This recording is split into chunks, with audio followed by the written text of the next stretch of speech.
Froggy, how you doing? Hey, you all right? Very well, you? Well, this is a bit strange, isn't it? It is. We normally sat together in my little office, and today you're miles away, and we're doing I it via am. Zoom. Yeah, I'm away. I'm committed, so I can't be there with you, my little friend. No problem. I'm sure we'll get by. So this is episode 8. It is.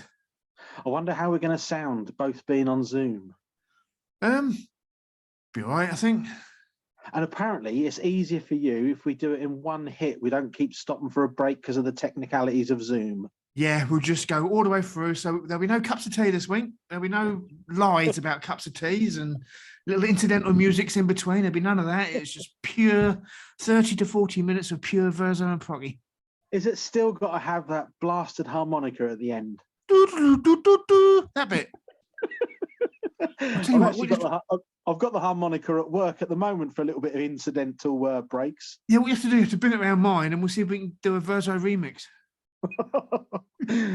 So what's been happening this week then? Let's start with Felixstowe. What's going on? Wow. Shop in Walton got a little bit into trouble, I think. Yeah, I saw that. They had the was it customs and excise in? Yeah, so some little dog went and had a sniff and found some, let's call them naughty cigarettes. Okay, so is that the one that used to be the butcher's? Yeah, opposite in Mason Road on the corner there, opposite the Half Moon. Not opposite the Half Moon, but, you know, they set the surgery there. Yeah. Is that one of the butchers that you might have worked in before? No, I never worked in that one. I bought sausages from there. Nice they were. Because you used to be a butcher, didn't you? I did, mate. Yeah, great. That was a great job. I loved that. Did you? Yeah. What was good about it?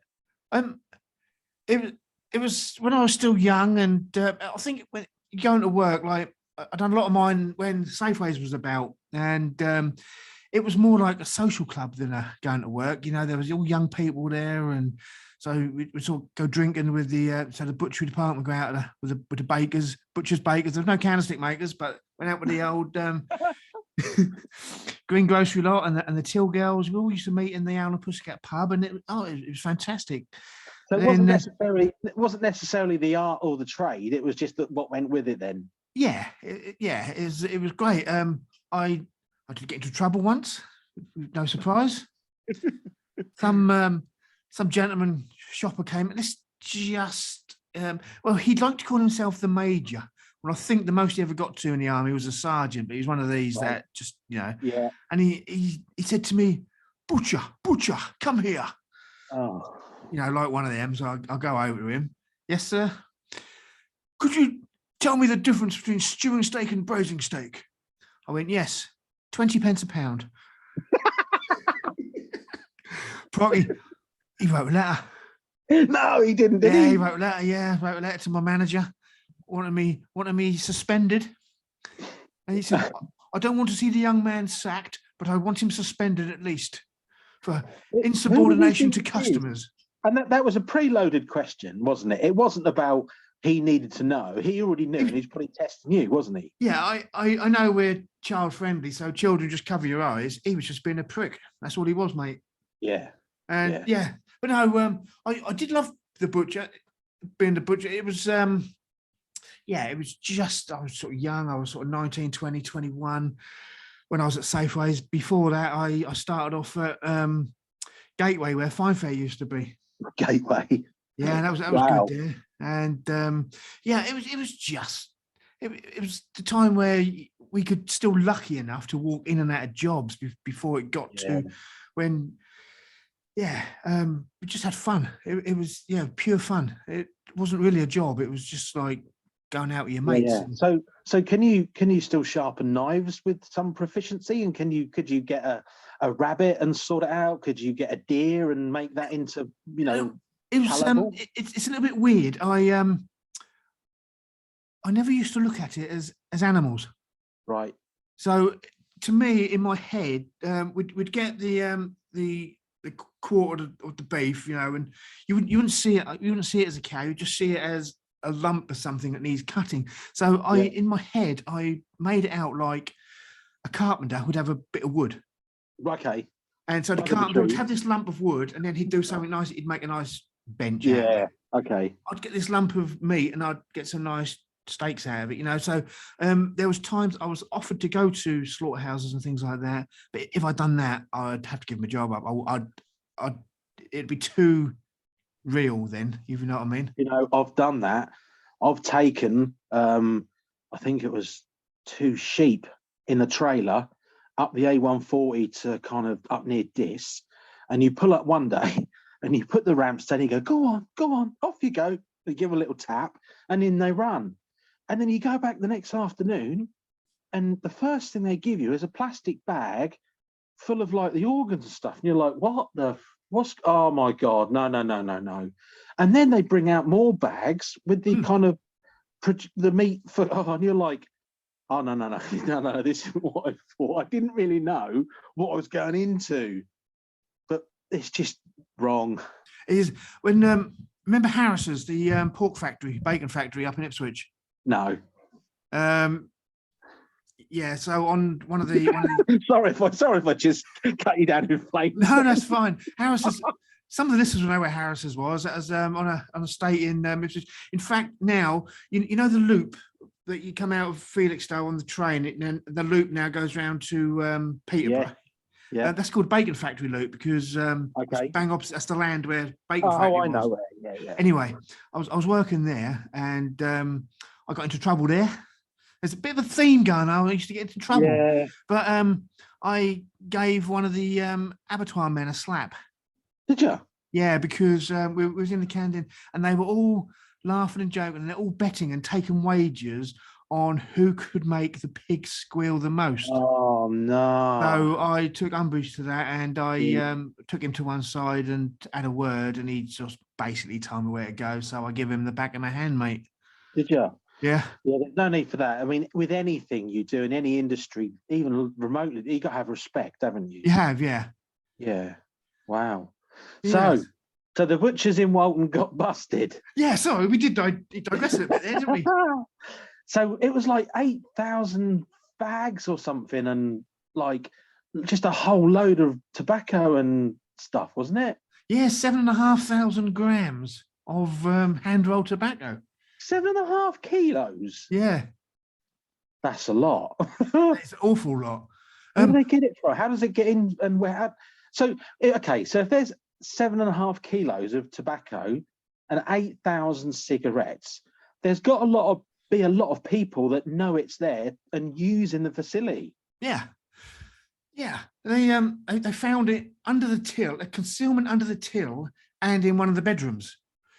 Wow. Which was probably doubling up as a stockroom, you know. But now it's wrong, but and I don't want to get too political because I always said I won't mix politics and the podcast. But maybe if some of the companies like Amazon, Starbucks, Vodafone, etc., paid full taxes, the government would be able to reduce taxes on the things that the day-to-day people like to buy, like cigarettes and alcohol, so they wouldn't be forced to buy cheap ones. Yeah, but it's a cigarettes and alcohol that cause so much hassle for the NHS, isn't it? Yes. So it's a no-win situation, isn't it? Yeah. But I mean, I remember the lorry drivers in Felixstowe, the fuel used to be cheaper on the continent. So you'd go unit only from Felixstowe down to Dover, go over, fill up the tanks on the truck, and they always put bigger tanks on. It probably lasts for the week. And the saving was worth doing. And I think there was even a specific fare for the journey for that reason, because the ship company knew that was a viable thing. Yeah. And they used to be called the fuel run. And I'm not sure, but I think you got 100 quid for doing it, and it took you all Saturday. But you had a chance to fill your lorry up with fags and booze that was cheap. And then you sold it round town and in the pubs for the week. And that's how you made your money up. Yeah, I suppose selling it to your pals when you're out having a pint with them is a little bit different to actually a shopkeeper doing it as a legitimate business when it's clearly not. So they're both illegal, but I can hear what you're saying about the kind of scale of it. Yeah. Now, the thing that did make me chuckle was the dog. I think they called him Benny. There's a picture of him in the shop, and he was sat by the dog biscuits, and he looked pleased as punch. And I bet he was thinking, I hope these buggers give me one of them biscuits. I've just done all this hard work. I bet they didn't. All they ever get is a tennis ball. Yeah, but they don't want to chase it. He wants a nice bonio, doesn't he? He does, yeah. Yeah. Yeah. I think this is normally where we'd say, should we have a little break and a cup of tea, isn't it? Yeah, and we've got no incidental music, so I'll do Verso's rendition of you know. That'll do, yeah. Doing it. So anyway, the dog didn't get his bonio. Yeah. Can you remember, and there was some talk about this on the Facebook page. Well, so you do remember the argument that we're having is what day? What am I talking about? You're talking about the early closing, aren't you? Yes. Now I thought, and I was sure it was a Thursday, and you thought Wednesday. Yeah, I said Wednesday, and I'd say that 100% of the feedback on the Facebook page confirmed I was right. It did. Now, not in a competition, old mate. It wasn't a competition, was it? It was just no. So some of the people that are listening, like the time I was in talking to one of the young lads at work about when we used to talk on the taxi radios because we didn't have phones. Yeah, that sort of generation might not know that all the shops used to close half day in every town on a specific day, didn't they? It did. Wednesday afternoons, half day closing. So was it all towns were Wednesday? I do believe so, yeah, because Walton, they had a football team called Walton Wednesday. No, they didn't. It did. No. Yeah, Walton Wednesday, and they played other teams from Suffolk in a little league Wednesday afternoons. It must have been a Wednesday closing across the whole of Suffolk then. Yeah. So there was actually a football team. What, they must have been shop workers then? Yeah, mainly shop workers, and I think I'm not 100% sure, but I think who were the big employers at the time? Rogers, the building firm Rogers. Do you remember that? Yeah, I do have some characters on that. Yeah, they used to play a team. I don't know if they actually used to close on Wednesday afternoons, or the blokes used to just skype off work and go play football.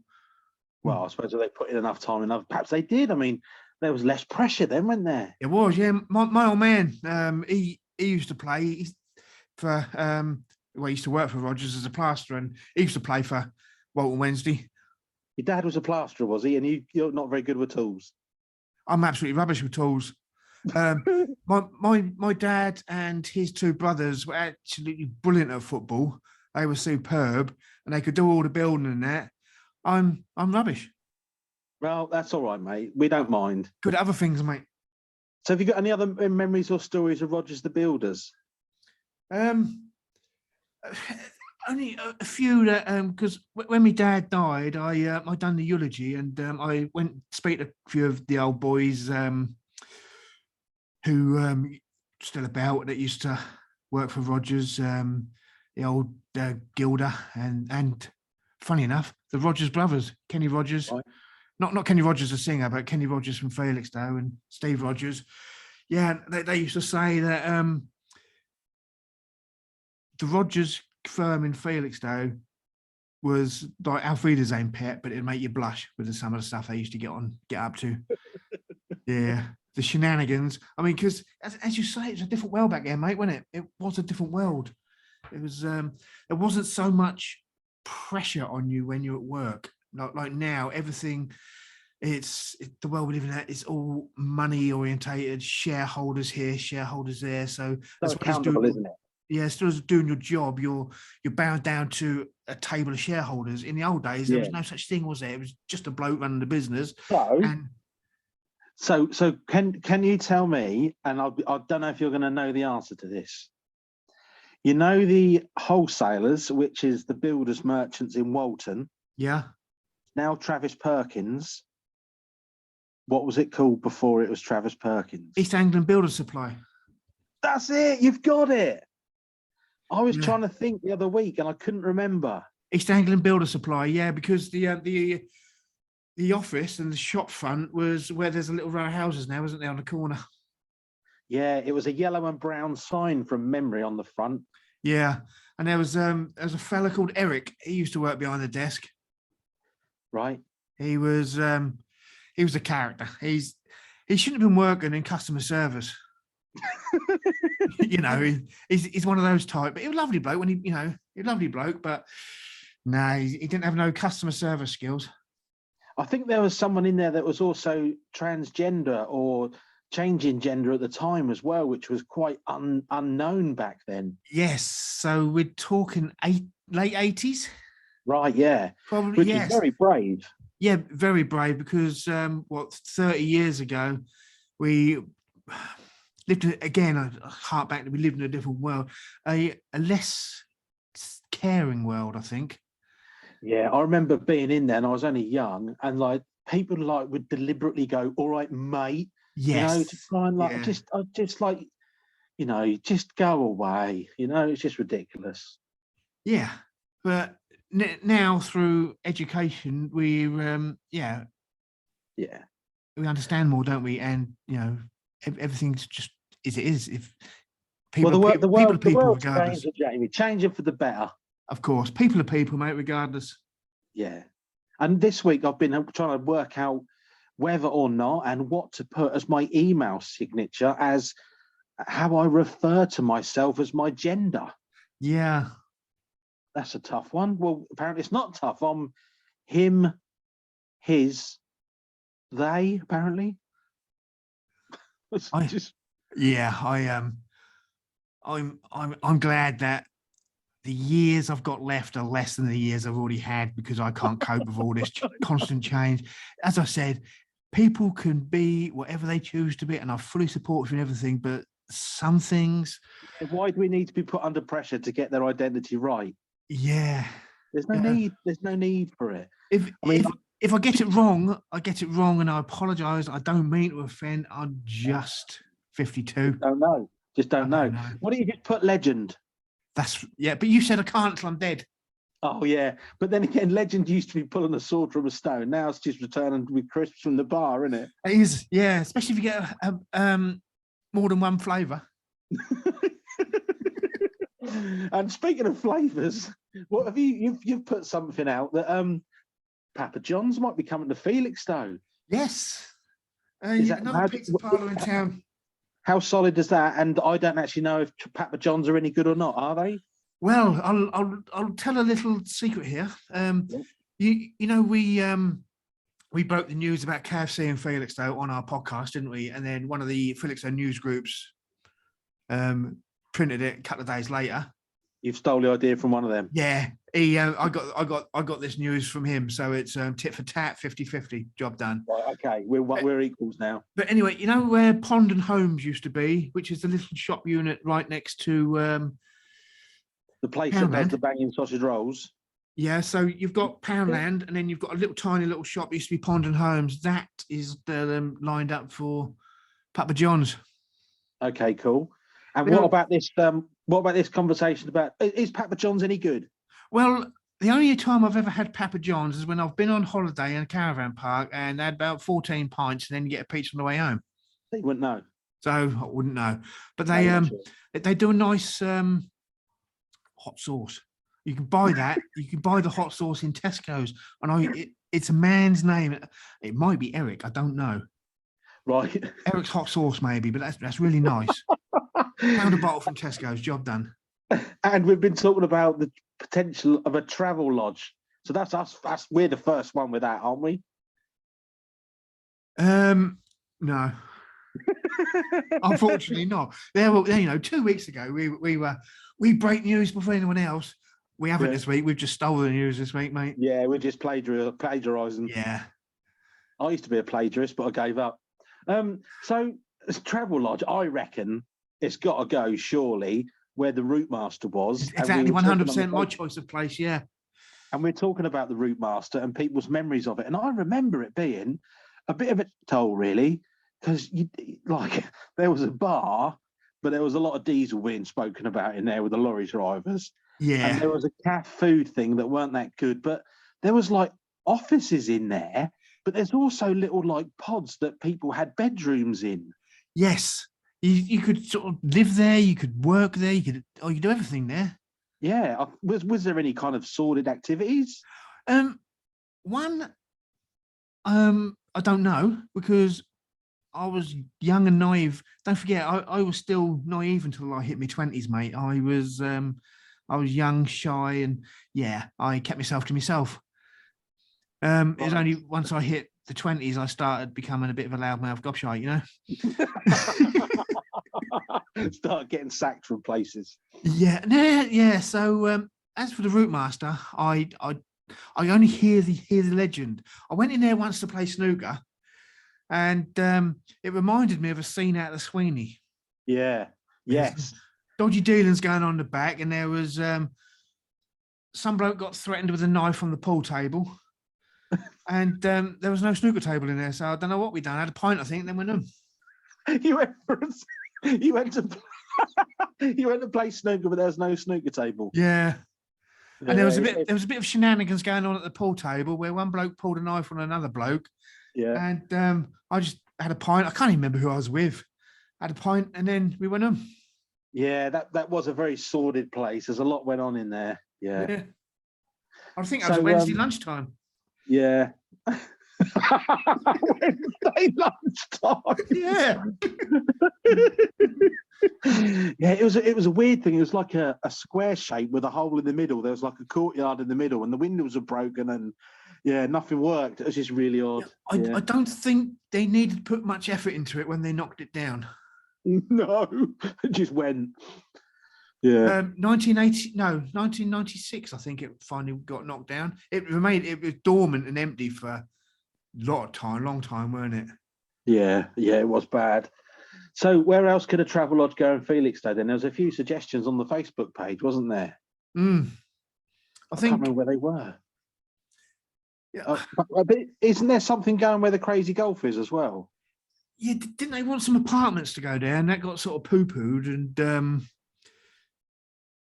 people who have never paid the £2.50 to have a game of Crazy Golf ever have demanded that their Crazy Golf shouldn't be shut down.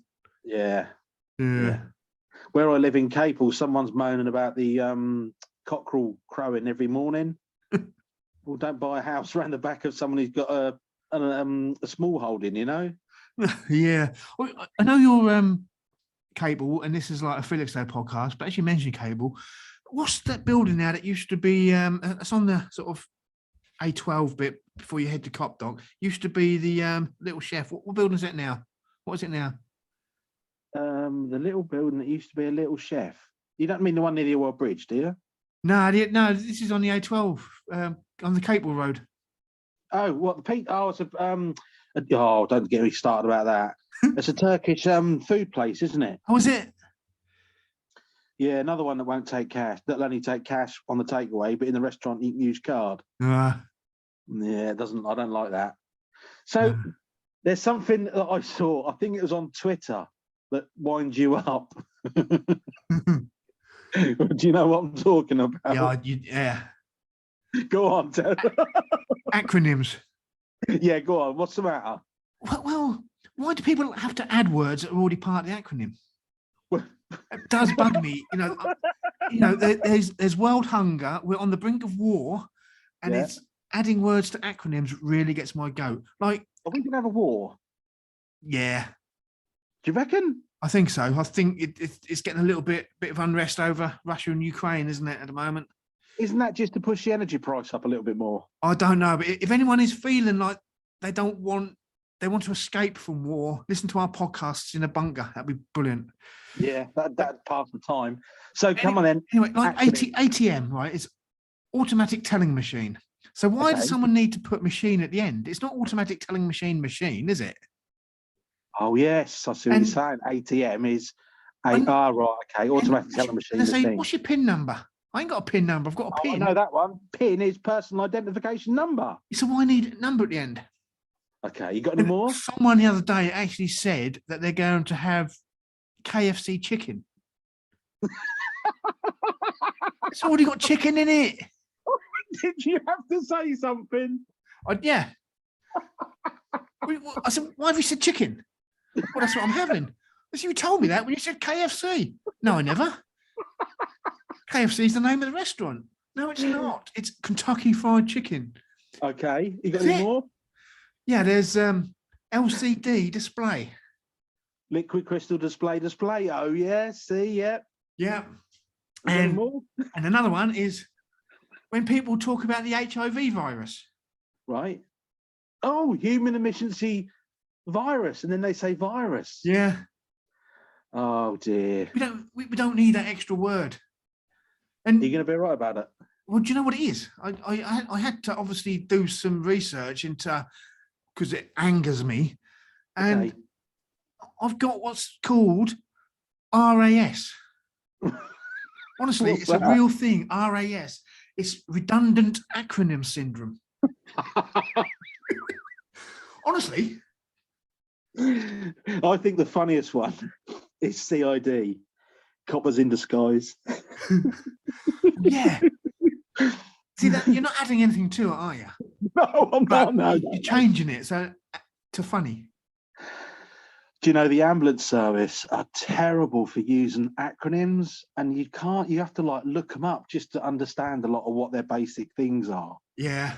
And it's not about body parts or conditions, really. It's about where you keep the keys to the ambulance and what the manager is and what status they are. It's all just letters, and it's just not needed. Just say it. Oh, well, right. On that subject, Here totally we go. slightly different, is the phonetic alphabet. Right. When people are saying P for Percy. No, it isn't. Papa. T for tomato. It's not. It's tango. You know, well, I don't know what it means. And it does bug me, mate. It really, really gets on my nerves. Do you know what we had today was my, so I call him granddad, but it's actually Harry's granddad's, my wife's dad, okay? Yeah. He used to do Morse code on the ships. Okay. And we were talking about it. So I said, look, YouTube. So we called up YouTube of someone doing Morse. And it was the most 100 used words in the English language. And it was, he sat there with his eyes closed, and it was da-da-di-da-di-da-da-di-da-da-di. And he'd say, there. Isn't. Ship. And he was just listening to Morse and saying it as it came out on the telly and had his eyes closed. He was listening to Morse. That's amazing. Now, SOS. Da, da, da, dee, dee, da, da, da. What does it stand for? Save our souls.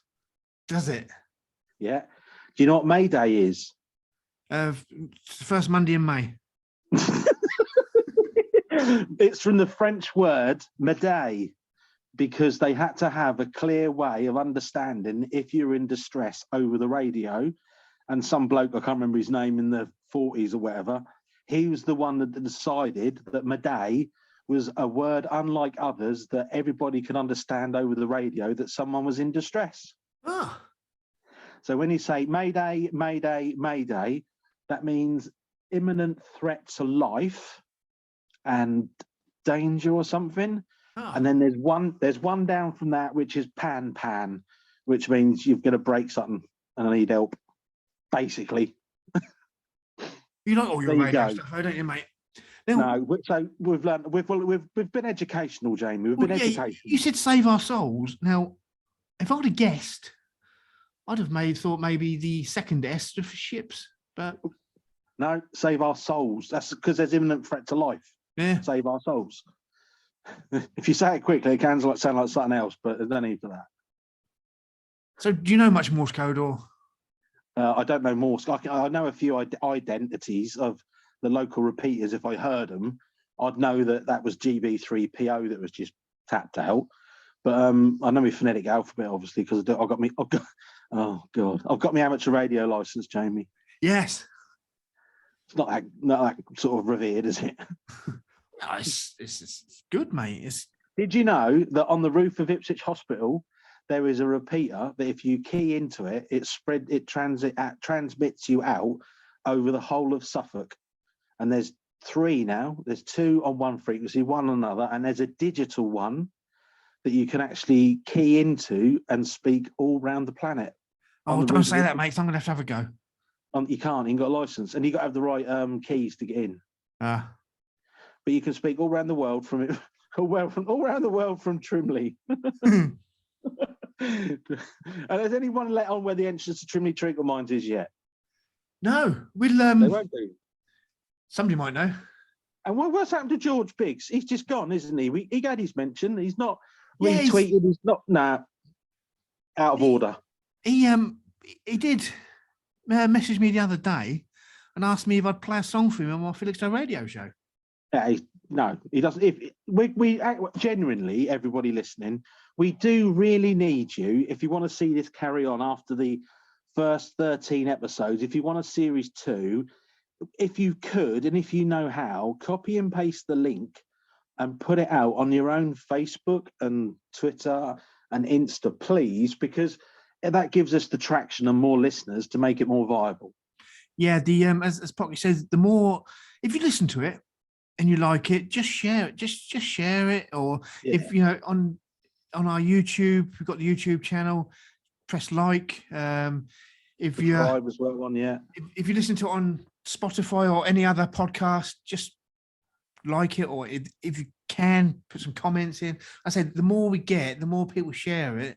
As Prockie says, we go up higher in their little charts, and it makes it all worthwhile. You know, we're not doing it for monetary gains. There's no monetary value in it. We're just doing it for love. But we want to make it big, don't we, Prock? What is that? What's the name for that when you want everything to be about you? That's a little bit of narcissism. Are we narcissists? I'm probably more in the bracket of egotistical than narcissistic, I think. Egotistical, not narcissist. Okay, that sounds better. But I have been asked by a listener to make an amendment to some information that we gave out. Who gave the wrong information? Was that me or you? No, I gave out some wrong information. Apparently, Brendan Coffey would like it known that he wasn't walking and a van slowly reversed over him. He was on the path and he was hit at some speed. He wasn't actually just being stupid and got himself run over. It was a bit more than that. And he's quite narc. He's like, no, I didn't get run over. So, Brendan, I apologise. Well, it reminds me of a quote that a mate of mine, Sean Reel, once said. Don't let the truth get in the way of a good story. Yeah. Otherwise, it's a bit too flat, isn't it? So sometimes, you know, everything that I say has happened to me on these podcasts has happened to me, but there might be a little twinge of embellishment. Artistic license. Yeah. Yeah. I have to be careful, though, because so many of the things that have happened to me, I've got to be careful because my little boy's going to listen to this when he's 15. He can't think, yeah, okay. Don't do that, son. Hang on, Dad. Do you remember that part? Oh, not that again. And unfortunately, I've been had by my little boy and my wife. All right. Been conned, Jamie. Conned. Have you, mate? About 2 years ago, Mandy and I both agreed that Harry needs a pet for the obvious reasons of why you buy a pet. Yeah. And then about 2 weeks ago, I got shown on a phone a picture of 2 little hamsters or something, you know, Ernie and Bernie, homeless. I was like, yeah. And Mandy's like, well, thing is, you've got to have a cage, a big cage. I went, I can make that easy. Well, it's going to be indoors, really. I was like, well, yeah. How big? Big. Show me. Oh, my God. Well, where are we going to put? That's going to have to, what, in here? Front room? Oh, so there's a negative vibe going on about Ernie and Bernie. The next thing, she said, what about a cat? I said, yeah, you'd love a cat, wouldn't you? Yeah, possibly. Next thing Harry's come through, Daddy, we're getting a black cat. Oh, are we? What? No, I'm putting £20 of my money towards it. Hold on, what are you on about? A cat? Mandy, what cat? Well, we've been looking at a cat and we'll put a name on it. I'm like, what? 7 kilos. That's not good, is it? That's massive. It is. That's what I thought. I'm pounds and ounces. I'm a pounds and ounces man. Ex-butcher. Pounds and ounces. So we've got a cat called Oleg, but I couldn't remember Oleg, and I've got it in my head that he's the blood group Oneg. Yeah, good call. We you talk about we had to put our little mouse to sleep last week, mate. Oh, I saw that. Was it a mouse? Yeah, Mr. Jingles, the mouse. Now, uh, when Katie, the wife, said to me 2.5 years ago she wants a mouse. Jamie, my wife, not the wife. Yes, sorry, yes, my wife Katie. Carry on. Said to me a couple of years now, about 2.5 years, that she wanted a mouse, and I was like, "You don't want one in there, awful little rodent vermin." We got one. Yeah. Friday, 5:45 in the evening at the vets. I cried. Yeah, you're gonna, isn't you? It's part of Yeah. you, you know. It was lovely. It was a tiny little thing. He had so much personality. It was amazing. He used to, when I come home from work and he'd come out of his little bed and he'd look up for his tea, and then after that he'd want to get out and he'd use him as a climber frame, sit on my head and all sorts, mate. It was brilliant little boy. How does a mouse have a character then? They just, everyone's got a personality. You just got to get it out of them. But this mouse, he just oozed it. I mean, we've had animals that just sit there all day, just eating, drinking, shitting. The mouse does that, but he does it with fun. He just loved his life. I will say we had a Suffolk Punch horse at newborn. Yeah. And it was like, I don't know, just like this steely old man, just the way he just had such a temperament on him that no matter what you did, he did it, but he was doing it his way. I know, I kind of get what you mean now. Yeah. I mean, it's to find animals with character, they're just, he's clever, and he'd know what time it was. He'd know at tea time, and he'd, it was sad on Friday, mate, but I'm glad I'm not sitting in front of you, because you're like saying he was clever. He just knew it was tea time, Jamie. He did, mate. He did. Yeah. Okay. So what? How's your radio show going? You're on episode 3. Yeah, I've done 3 episodes, mate. Yeah, and they've said to me that they like me. They on a couple more weeks of an hour, and then I'll go solo, totally on my own, with a 2-hour slot Thursdays between 4 p.m. and 6 p.m.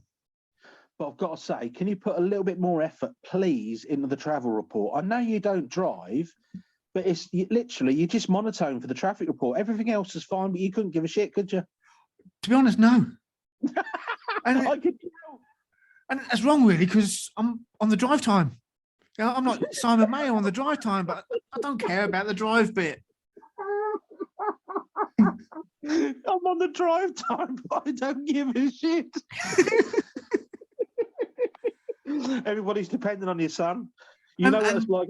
You know what it's like at 6 o'clock when all those dockers go flying up while we're having in. And then the first week I'd done it, I saw one of them signs on the map with roadworks, and it was in Ipswich, so I used that. And it's like, you're Felixstowe, you don't really know about Ipswich. Yeah, but I used it as a link to talk about a book about the road sign men who used to come to life. There you go. Clever. So you didn't even care then, did you? It's more of a link to something else. I do care. I shouldn't say that. I do care, and see, I don't care about the weather either. But you got to tell people, wrap up warm if it's cold, put a hat on if you go outside, and Do you know, every morning when I wake up, I say to, I won't say her name because she's in the room now, that device in the house, good morning, and it turns the lights on, turns various heating on, and it always tells me the temperature outside and what the weather is, so I know whether I've got to go out a little bit earlier and de-ice the van or put a coat on. To me, that instant moment of weather is all you need. Yeah. And you don't need me to tell you the weather, because Facebook, if it snows, people will tell you on Facebook, wouldn't they? Yeah, it was, yeah. Very much so. Yeah. Right. Well, I think we've done our time now for this week, haven't we? Episode 8. We have, mate. Episode 8. So it's another one in the can. Yeah. All you need to know is that Papa John's has come to Felixstowe, and if you use acronyms, don't double the word up at the end. No. Your cheap fags basically have ended in Walton. Yeah, you have to go and find your cheap fags elsewhere. Yeah. Okay. Well, apparently you're going to go for a little holiday. Who? You? Yeah, I'm off to Liverpool in the morning, mate. You love a bit of Liverpool, don't you? I do, mate. Yeah.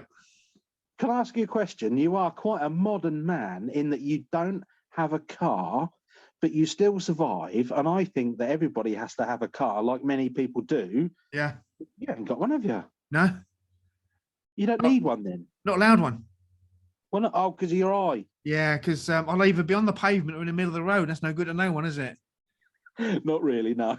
No, so we and the wife won't drive. She doesn't want to, so we get by without it. And yeah, so in the morning we go on the train. It's great because I can sit and read a book, put my earphones on if the wife's talking too much. Perfect. But so what do you do if you've got a family member in Framlingham that you want to go and visit? I won't go. Save a fortune, didn't you? Yeah, I'll now I suppose in a way, like my little sister live out in Woodbridge, and I haven't been there. I think I've only been twice in the all the years she's lived there, which I love my little sister and her kids and her husband, but I don't drive, so they'll have to come with me. Tough. Yeah. Right. I think But we'll when leave it there my now. mum lived in Woodbridge, I did go on my bike and cycle all the way there to see her. You're not going to do that now, are you? No, she's dead. Oh. Okay. I think that's where we'll leave it then. On that note, mate, we'll press stop on the old recording, and thank you all for listening. And in a Thank you minute, all very much. And after please we've said drink coffee. goodbye, you're going to hear a legend on the mouth organ. Good night, everyone.